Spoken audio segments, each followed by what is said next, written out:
Good morning. The lesson today is called Rabboni, the story of Mary Magdalene and her message of hope. Here's an overview of the lesson. We're going to talk about the backstory, her first encounter with Jesus, her life as a disciple with Jesus at the cross, her second encounter, and Mary slanders versus the real Mary. So we're going to talk about the backstory, the life of Mary Magdalene before she met Jesus. And almost all we have to go on is from this paragraph in Luke chapter 8, verses 1 through 3. After this, Jesus traveled about from one town and village to another, proclaiming the good news of the kingdom of God. The 12 were with him, and also some women, Mary called Magdalene, Joanna, the wife of Chuza, the manager of Herod's household, Susanna, and many others. And some of this I've left out, and I cut it a little short at the end because we're going to deal with that later. This is telling us the basic truth that Mary is from a place called Magdala, and so she is called the Magdalene. Magdala was another one of those fishing towns on the shore of the Sea of Galilee. However, Magdala is quite a bit bigger than Capernaum or Bethsaida. Capernaum, the place where Jesus established his headquarters. Bethsaida, the place where Peter and Andrew and James and John lived. But Magdala was quite a bit bigger than those. In fact, at the time of the New Testament, it had, the estimate is 30,000 inhabitants. Magdala was right on the main road that went from Egypt to Mesopotamia, called the Via Maris. Anyone traveling on that road, either from Egypt to Mesopotamia or the other way around, would go through Magdala.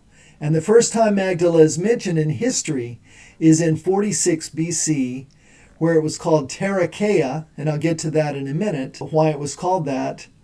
But Cassius, one of the conspirators in the assassination of Julius Caesar, writes a letter to Cicero back in Rome from Tarichaea, or Magdala, and the letter has very little significance except the location where Cassius was when he wrote it. So you can see that that road goes right through Magdala, and Jesus going from any of the other towns where we know that he was, Cana, Nain, Nazareth, he would have to go through Magdala if he was going to get to Capernaum or to Bethsaida. Here's what it looks like from airplane. All of that area that you see in the plain below the cliff would have been inhabited part of Magdala. So you'd have a fishing quay at the bottom, a lot of boats and fish markets. And then as you go further and further into the town, the business district would give way to residences. And on the north end of the town, off the picture to the right, would be where the synagogue was. Here's what the fish market looks like at the time of Jesus. And this is why it was called Tarichaea, because Tarichaea means fish factory. Not only did Magdala serve as a market for fresh fish, but it also processed fish into fish sauce or garum, which was a main staple of the diet all across the Mediterranean. The best of those fish sauces was called garum, and Magdala was a producer, a major producer of garum, so that anybody who was fishing on the Sea of Galilee would try to sell their fresh fish in their local markets, and any fish they could not sell, they would bring to Magdala, where the fish would be chopped up and made into garum, made into this fish sauce. And there were several different varieties, so that all the different parts of the fish would be used. Nothing would be thrown away except the heads and the scales. And then that fish sauce was packaged into barrels and sold all over the Mediterranean world. Here's what the synagogue looks like today. It's just recently been excavated. You see at the bottom down here some mosaics. On a couple of the sides, we can tell that there were frescoes painted on the walls. There were columns along here, and all we have are the bases except for this one column. Those columns have been discovered nearby as part of a barrier so that they were taken out of the synagogue and used to help defend Magdala during the war against the Romans. Another very big thing that was found in Magdala was this stone. It's called the Magdala stone or the Migdal stone, and I wish we had more time to talk about that, but it is a major find. Some say it is as important as the Dead Sea Scrolls, and certainly the most important thing that has been found in biblical archaeology in the last 50 years, the Migdal stone. Did Jesus ever preach in Magdala? Well, the only thing we have to go on about that is Matthew chapter 9, verse 35, which says, Jesus went through all the towns and villages, teaching in their synagogues, proclaiming the good news of the kingdom, and healing every disease and sickness. Jesus went through all the towns and villages. Or a literal translation would be all the cities and villages. Magdala would certainly qualify as one of the cities of Galilee. So we can assume that Jesus preached there, and the synagogue that they have found in Magdala is the same synagogue that Jesus preached in.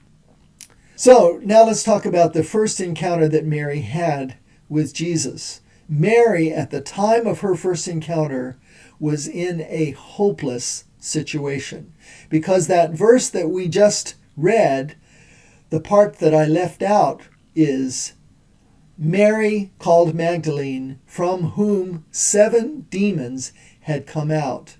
We read about demon possession in the Gospels, and there is one case where a man is said to have a legion of demons, but this is the second most severe case of demon possession that is recorded in the New Testament. She had 7 demons, and Jesus cast them out, we assume, just with a word. But she was in a hopeless situation. And what would she do in that situation? The only thing we have to go on about how she would handle it is what the man with the legion of demons did. This is Mark chapter 5, verses 3 through 5. He lived in the tombs. No one could bind him anymore, not even with a chain, for he had often been chained, hand and foot, but he tore the chains apart and broke the irons on his feet. No one was strong enough to subdue him. Night and day among the tombs and in the hills, he would cry out and cut himself with stones. So you could ask yourself, why would he be cutting himself with stones? And the only answer seems to be that he is making some attempt to get the demons out. He is not an exorcist, but on his own, he is trying to push out the demons, trying to make his body as gashed as it is and bleeding, an inhospitable place for the demons to dwell. And we would assume that Mary would do a similar thing if she was possessed by 7 demons. So, when Jesus exorcised those 7 demons, imagine what a night and day difference that made in Mary's life. Before the exorcism, she was possessed by these 7 demons. Afterwards, she had regained control of her life. Before, she was self-absorbed. There was nothing she thought about except how to escape from the demons. Afterwards, she was aware and concerned for other people, not just for herself. Before, she was harming herself, trying to get rid of the demons. Afterwards, she was taking action to help others. And this is symbolic of the effect that sin has in one's life. Sin makes you lose control of your life. You become self-absorbed and you harm yourself. But when you find forgiveness, when Jesus comes into your life and he cleanses you of your sins, you gain control of your life, you become aware and concerned for others, and you take action to help other people. Mary's situation is like ours when we are enslaved to sin.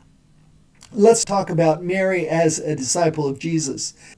The last part of this verse, the part that I hadn't gotten to when I quoted it before, we could call Mary the patroness. It says, these women, Mary including Joanna, Susanna, and others, were helping to support them out of their own means. So what is this really talking about?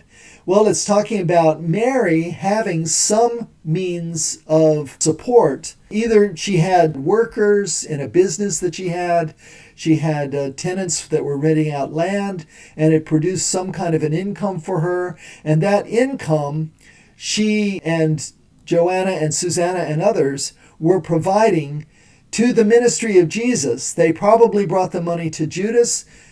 John chapter 12, verse 6 and chapter 13, verse 29 say that Judas was in charge of the money. And then Judas would share that with the rest of the 12 and with Jesus. And they would use that money for their ministry in helping other people and in supporting themselves as they went from place to place. Mary was involved in providing support for the ministry of Jesus.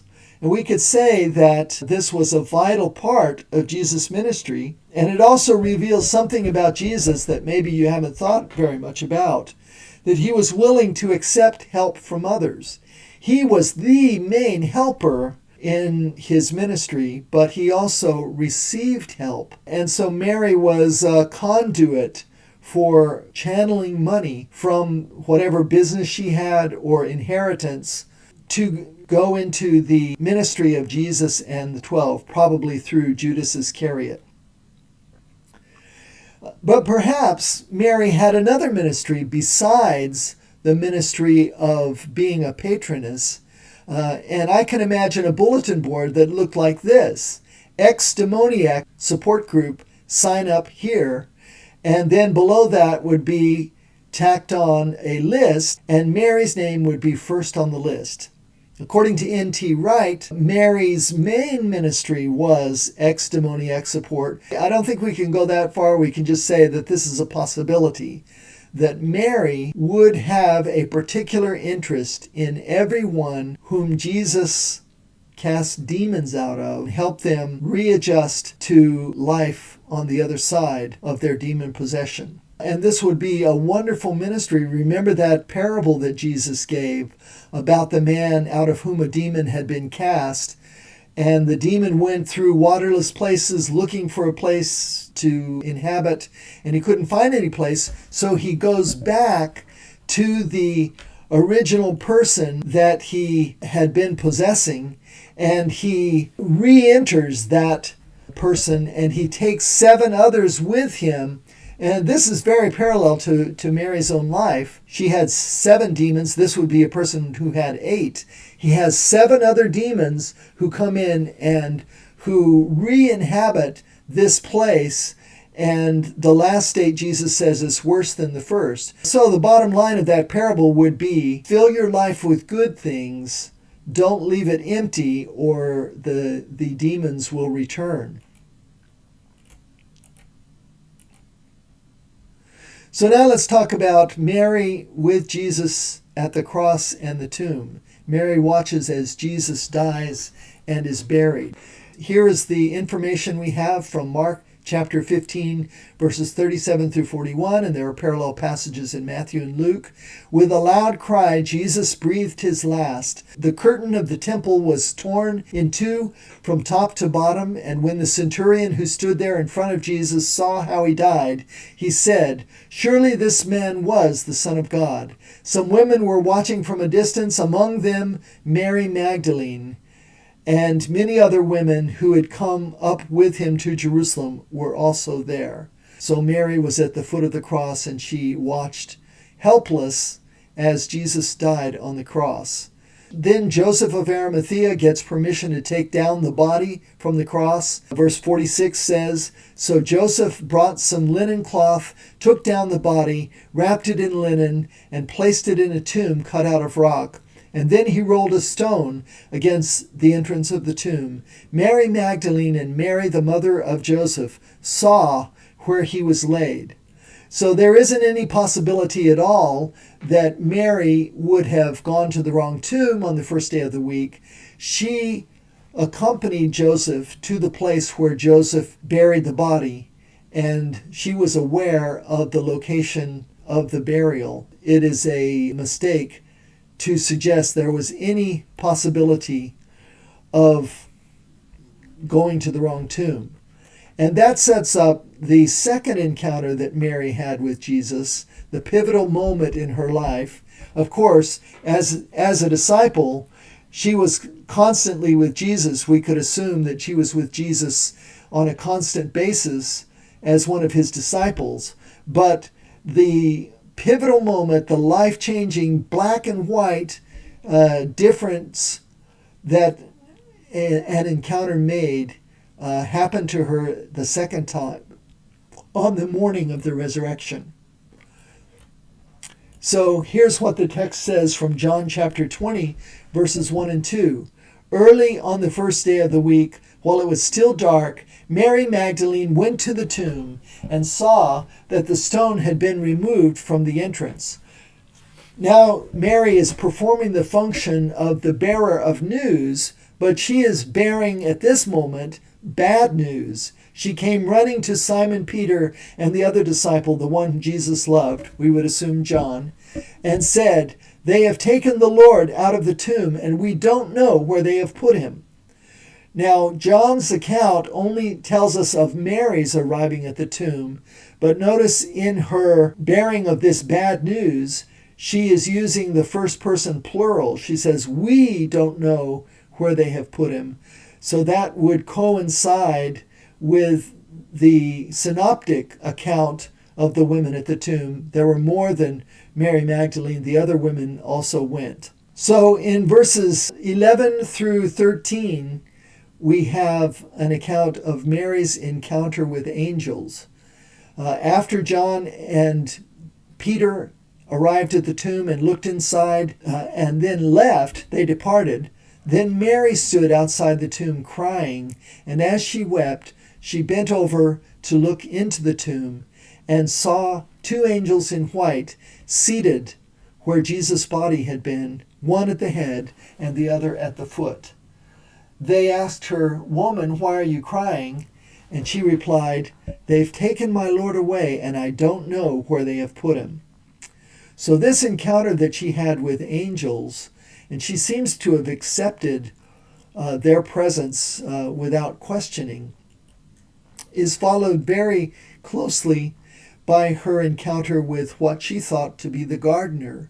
At this, she turned around and saw Jesus standing there, but she did not realize that it was Jesus. He asked her, "Woman, why are you crying? Who is it you're looking for?" Thinking he was the gardener, she said, "Sir, if you have carried him away, tell me where you have put him, and I will get him." This is hyperbole. It would be very hard for Mary herself, without any help, to remove the body from wherever it had been deposited, but she's wishful thinking here, or she's assuming that she would get some help. But anyway, that promise was left unanswered because in the next verse, Jesus said to her, "Mary," and she turned to him and cried out in Aramaic, "Rabboni," which means teacher. And then, based on what Jesus says next, we assume that Mary fell at his feet and wrapped her arms around his legs, or at least gave him some kind of an embrace. And Jesus says in verse 17, "Don't hold on to me, for I have not yet ascended to the Father. Go instead to my brothers and tell them, I am ascending to my Father and your Father, to my God and your God." So we have to talk about this for a minute. Some of the earlier translations in English have said that Jesus said, "Do not touch me," as if Jesus was not quite fully materialized or he would electrocute anyone who touched him. This is not what this verse says. And the NIV does a pretty good job in saying, "Do not hold on to me." What we're dealing with is, it does say do not touch, but it is the present imperative that is negated, which is another way of saying that is, what you are now doing, you must stop doing. So if what she was doing was touching, Jesus was calling on her to stop touching him. So it's not saying, "Don't touch me," I haven't fully materialized, or I would electrocute you if you touch me. He's saying, don't hold on to me. Mary, you are trying to hold on to the relationship that we had before my death on the cross and my resurrection. Now things have changed, and I am just about to ascend, and the relationship that you're going to have with me in an ongoing way after the ascension is the relationship that is important. Don't try to hold on to the past. Don't try to embrace me as a way of clinging to this moment. So now Mary goes back to the disciples with good news. First, she had brought them bad news. We can't find the body. It's not in the tomb anymore. Now she is coming to them with the good news. I have seen the Lord. And she told them that he had said these things to her. This is why some people now are calling Mary Magdalene the apostle to the apostles, because Jesus sent her with the message, go and tell them that you have seen me alive. And what a night and day difference this encounter made in the life of Mary. Before, in the night, very literally, we can think in terms of the morning of the first day of the week, before it was light, to be symbolic of that state that Mary was in before she met Jesus, before her encounter with Jesus. And the day part of that morning was when she met Jesus. And so that would be a symbol of the change that took place. In the night, in the dark, she was weighed down with grief. But when the day came, she was lifted up with joy. In the dark, she was isolated and in fear. But when she encountered Jesus, she was wanting to share the message. In the dark, she was saying, this is the end. But in the light, she understood, or at least came to understand, under Jesus' instruction and guidance, this is a new beginning. So now let's talk about the Mary slanders that there have been down through the years. And a major reference that I'm using here is the most recent movie of Mary Magdalene that has come out. It has not even been released in the United States because the distributor for this film was Harvey Weinstein's company. And as you know, his company has gone bankrupt and he has gone to prison for sexual misconduct. But anyway, this new movie that available online, if you pay for it, I think it costs $16. If you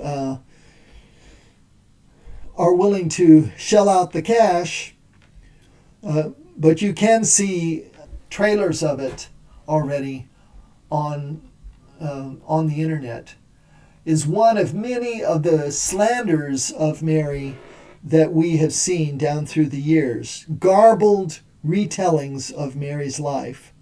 The passages that I've already shared with you are what we know about the life of Mary. But these are something that people have imagined. For example, to connect Mary with the sinful woman of Luke chapter 7, verses 36 through 50.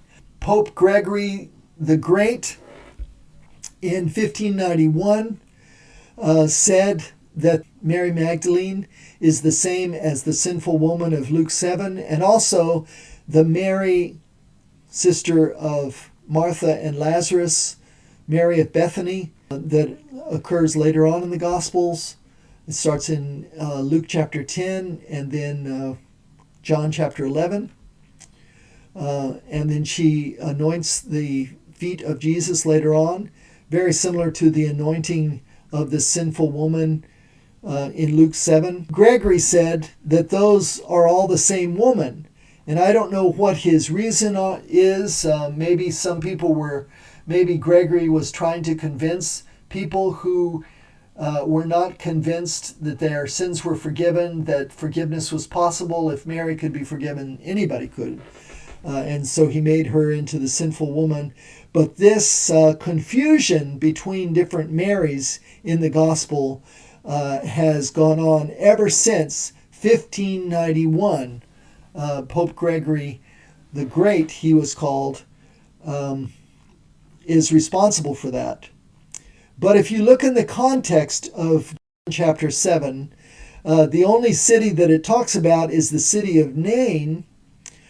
And it doesn't say that Jesus is moving from verse 11 to verse 37 to another city. And verse 37 says, a woman of that town is the one who came into the room, washed Jesus' feet with her tears, dried them with her hair, and poured on ointment. And then it's only the very next episode in the Gospel of Luke where Mary is introduced for the first time. And it doesn't say, Mary, you know that woman we just talked about back in chapter 7? It identifies her as a brand new character in the Gospel of Luke. And so this is total nonsense to confuse these two women. We should keep in mind that Mary was a very common name. There in the Gospels, there are 6 women that are called Mary. And just like the men called Simon and Judas and Mattathias or Matthias and John, those are all men's names from the famous family of the Maccabees, the patriotic people who restored the monarchy to Israel. And there was a Mary in that same family that a lot of the women are named after. People have gone to all of the trouble of making a list of all of the names that anyone has ever found in any literature, Josephus and Philo and the New Testament and Dead Sea Scrolls and ossuaries and inscriptions. And they've compiled a list of the most common names that occur. And for men, it's Simon and Judas and John are the most common. And for women, Mary is far more common than anything else. And Salome is the second most common. But this sinful woman is not Mary Magdalene. Another slur or slander against Mary is to picture her as an ascetic. And Donatello, the famous sculptor of the Renaissance, has made this hideous, I would say, sculpture of Mary and titled it Penitent Magdalene, as if Mary spent the rest of her life doing penance for her sins. And you can see these two ideas of Mary, the one by Pope in the following century, and this earlier one, the idea of Mary as maybe a sinful woman was already going a century before Gregory the Great, and those kind of came together, and Mary spent the rest of her life doing penance, denying herself food, staying up late, living in very harsh conditions, wearing rags. And you can see the way he pictures her as skeletal, and they associated this ascetic kind of life with great holiness. The Bible does not confirm that at all, but that was Roman Catholic point of view at that time. Another slander of Mary Magdalene is the idea that Mary is the wife of Jesus. You remember the Da Vinci Code and the picture of the woman seated to Jesus' right in the Last Supper, was supposed to be Mary Magdalene, which in fact it was not. It was the Apostle John as a young man. And at the time the Da Vinci Code came out, I made a long survey of one after the other of these Last Supper scenes that famous painters had made. I think I got 10 or 12 of them. And every one of them was picturing John in the same way, as a young man, sometimes asleep, sometimes just drowsy, as in the case of Da Vinci, that he is kind of just about to fall asleep as Peter whispers in his ear. But none of them are picturing Mary there. That's John as a young man. But anyway, along with that is the idea that the Holy Grail is really the bloodline of Jesus. And you can see in this genealogy that someone has come up with, here is Mary Magdalene as the wife of Jesus, and they have children. They have 3 children, and they have descendants, and it goes all down to the Fisher Kings, and it goes on and on and on. Once you have a fantastic idea in your mind, once people have accepted that idea, there's no stopping it.